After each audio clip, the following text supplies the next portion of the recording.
எப்படியாச்சும் இன்னைக்கு டே மட்டும் சீக்கிரமாக போயிடணும் கடவுளே அப்படின்ற மாதிரி தான் இருந்துச்சு. காலையில் ஏஞ்சி ஃபஸ்ட்டு நான் ஹேர் வாஷ் பண்ணிவிட்டு பாப்பாவை நெக்ஸ்ட்டு 3 டேஸ்க்கு குளிக்க வைக்க முடியாதுன்னு காலையிலேயே தண்ணி காய வச்சு அவங்களே ஃப்ரெஷ்ஷாக குளிக்க வச்சு கிளப்பியாச்சு.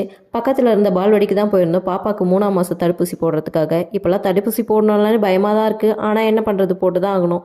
பால்வாடி உள்ள போனதும் செழிலிமாக்கு அங்கே அந்த டாய்ஸ் எல்லாம் பார்த்து ரொம்ப ஹாப்பி ஆயிடுச்சு. வெயிட் மிஷின் மேலே ஏறுறதும் இறங்குறதுமா இருந்தாங்க. எனக்கு முன்னாடி ஒரு 4-5 பேர் இருந்ததுனால கொஞ்சம் வெயிட் பண்ணி போடுற மாதிரி ஆயிடுச்சு. பாப்பாவுக்கு ஃபஸ்ட்டு ட்ராப்ஸ் கொடுத்துட்டு அப்புறம் இன்ஜெக்ஷனும் போட்டாங்க. மேடம் ஒரே ஆள். வீட்டுக்கு வந்ததும் ஃபஸ்ட்டு ஃபீட் பண்ணிவிட்டு ஃபீவர் வந்தால் கொடுக்க பேராசிட்டமல் கொடுத்துருந்தாங்க. நான் எப்போவுமே ஃபீவர் வரத்துக்கு முன்னாடியே கொடுத்துருவேன். ஃபீவர் வந்து கஷ்டப்படுத்தி அதுக்கப்புறம் கொடுக்கறத விட முன்னாடியே கொடுத்துடலான்னு கொடுத்தாச்சு.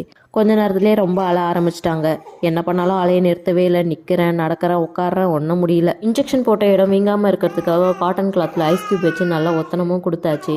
காலை உதச்சி விளையாடும் போதெல்லாம் ரொம்ப அழுகுறா. பாவம், அவளுக்கு எவ்வளோ வலிக்குதோ தெரியல. இன்ஜெக்ஷன் போடுற அன்னைக்கெல்லாம் பயமாக இருக்குது. நைட்டுக்கெல்லாம்